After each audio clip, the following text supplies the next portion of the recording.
Oh God. They are. She's a little teddy bear. Do her ears both go up? Yeah. And her Those legs were are brown like, short just for her adorability. legs are like this big. She's a little bear cub. in England they So they have a point. do. But she like eats everything. You know what I mean? Everything. She's tiny enough to like. It's like we Get in weren't. trouble. Yeah, we don't have kids, so like my girlfriend came over with her like 2-year-old son, and he got into everything, and I was like, we are not kid proof. And then we got a dog, and then I'm like, we are Not dog proof either. And she's like in everything. Still house. That's adorable. My house looks great now, but It took a while to get there. yeah. We're going to Monty Hall. So, we're going to finish up with this today. So, this show was very, very popular back in the 70s. A gentleman named Monty Hall was the host. The basic gist of the show is what we're going to look at in class today. The basic gist of the show was there were 3 doors. And Monty Hall needed volunteers from the audience. And the way people got picked was they dressed moronically, like Dice and whatever that person is right there. And he would go over and say, okay, you with the dye outfit, stand up. 3 doors are behind you. Your job, pick a door. And the person would pick a door. 2. And then Monty would say, okay, you pick door number 2. I'm going to show you door number 3. And door number 3 would open up. What was behind door number 3? Something stupid. Oh. Something stupid like a goat. Or a year's supply of belly button lint. Or something you didn't want. Maybe a month's supply of Clorox bleach. Something you really didn't want. The idea was that behind one of the remaining doors, though, was something you did want, like a car, like a washer and dryer, like an entire house furnishing set. Something you wanted, right? Something of value. Right. But behind the other door was nothing. So there were 3 doors altogether. 2 of them have nothing behind them, and one of them has something you want behind it, yes? That was the idea of the game, the basic gist of the game. So now, you have door number 2. Monty has shown you door number 3 has nothing behind it. And then he offers you a choice. And his choice is, you can stay with door number 2, or you can switch over to door number 1. The question is, what should you do? What should you do? Now, if you've seen the movie 21, you know the answer to this. So if you don't mind, if you see it, don't share the answer, because I think it's a counterintuitive answer. So there are 3 choices I can think of. There are stay with the door you've picked, switch to the other door that he hasn't shown you, or does it really matter? Right? There's 3 things. There's 3 choices you can make. You can go, I'm going to stay with door number 2, I'm going to switch to door number 1, or who the hell cares? It doesn't matter anyway. So there's 3 choices. You guys think of a 4th one? Isn't there incentives involved? We're going to take that out because he does so often trade money. Back in the 70s, he would offer, I'll give you $100 for that door. Like he would very often, his little pocket right there was full of cash. I'll give you $100 to switch the door. Some people would take it, and then they open the door and there's a car behind them, like, ah, damn it. But that's the thing, so we're going to take that away. Just to make it simple, I just make it pure chance, if that's okay. So to remove the expectation of earning extra. So basic idea, 3 doors, prizes behind 1, nothing behind the other 2, and we're gonna think about it. We pick a door, he shows us an empty door, and then gives us a choice. Who says stay? Stay with their door. Who says switch? Who says it doesn't matter? I guess that's why I meant stay. Okay, that's okay.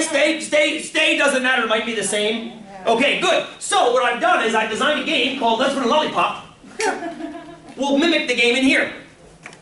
There we go.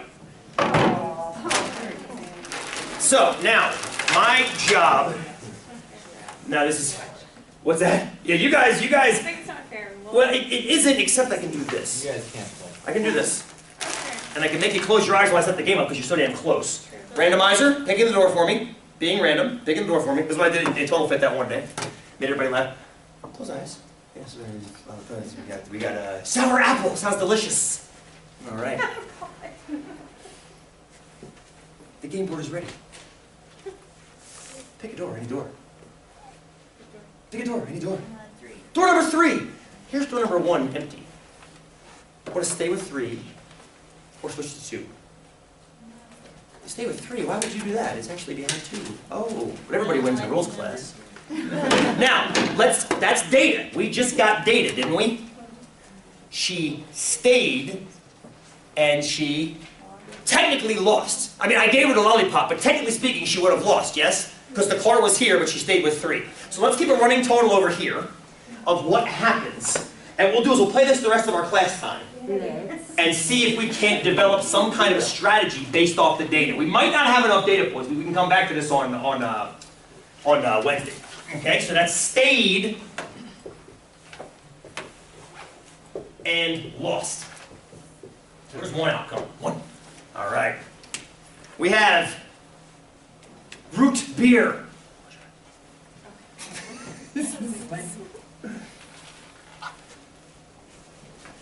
Board is ready. 2. 2. Here's 1. Stay with 2 or switch to 3. I stay with 2. Well, there it is. Huh. It is did. Microclone. Did you see it? Microclone. Two times in a row. Who would have done that humanly? Nobody. So that was a what? That was a. Stayed in 1. That was a stayed in 1. Christy, let me come back to that in 30 seconds. Christy said that was an outlier. It's hard to recognize an outlier with two data points. Because right now, if we were to stay right now, you'd say there's a 50% chance of winning if you stay, and 50% chance of losing if you stay, because we have 2 data points, right? We need more data to collect to kind of flesh out the set a little bit more. Yes? Yes. All right, jury, you're up next. You're gonna be playing for bubblegum.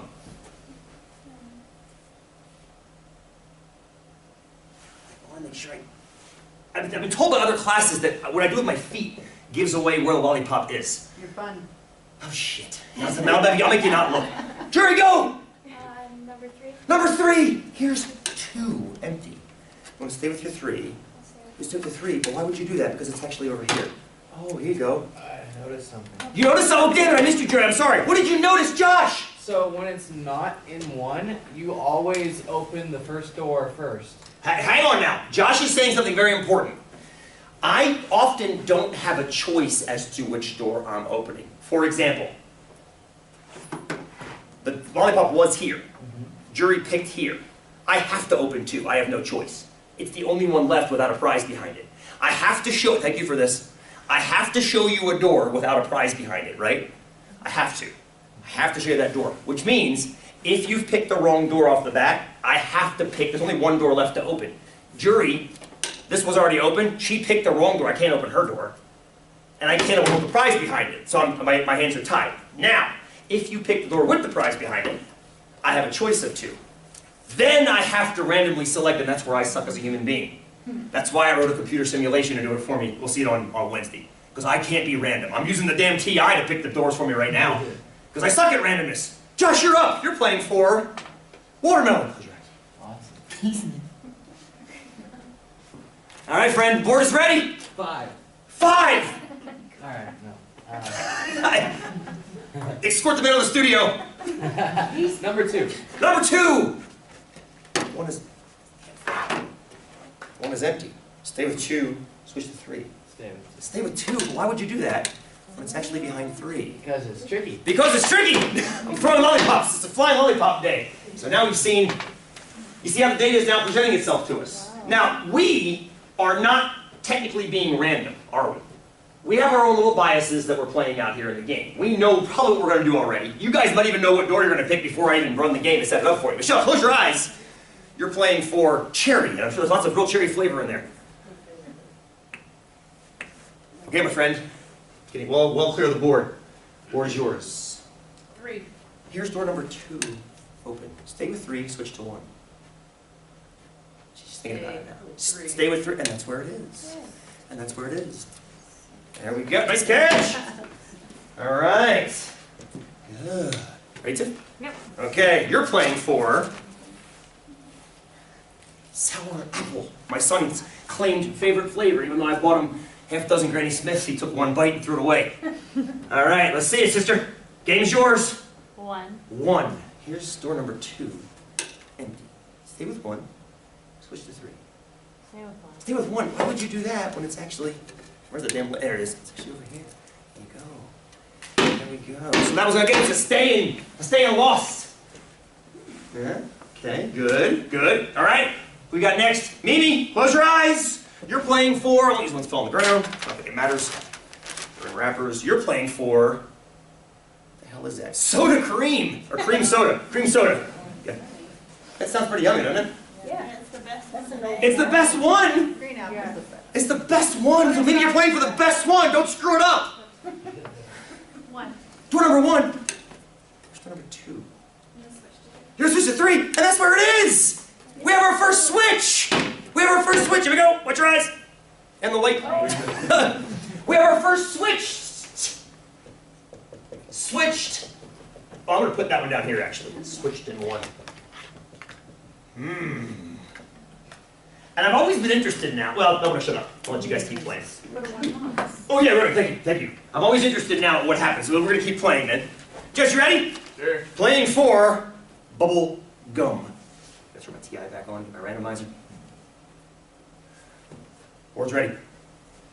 2. 2! Here's door number 1. Nothing behind it. Stick with 2, switch to 3. I'll stay. Stay. Oh, should have switched. Did you catch that micro clump? 4 3s in a row. Why? Because randomness. That was a stayed and lost, yes? Yeah. What does randomness do? Damn it, it clumps. Here. Ready, Amy? Green apple. Okay. Close those eyes. You're playing green apple. I thought green apple. Here it is. I think I got one. Here we go. Board is yours. 1. Door number 1. Here is door number 3. Putting behind it. Stay with 1. Switch to 2. Switch to 2. Switch to 2, and there it is. Switched and 1. Switched and 1. Still a very small data set. We're still in the collecting phase. Yes, we're still trying to see if anything pops up. Christy, you ready? Yes. Close those eyes. You're playing for blue raspberry with only 1 E in that name. That's interesting. All right. Board's ready. 1. With determination. Here's door number 2, empty. Stay with 1. Switch to 3. I'll stay. Damn it!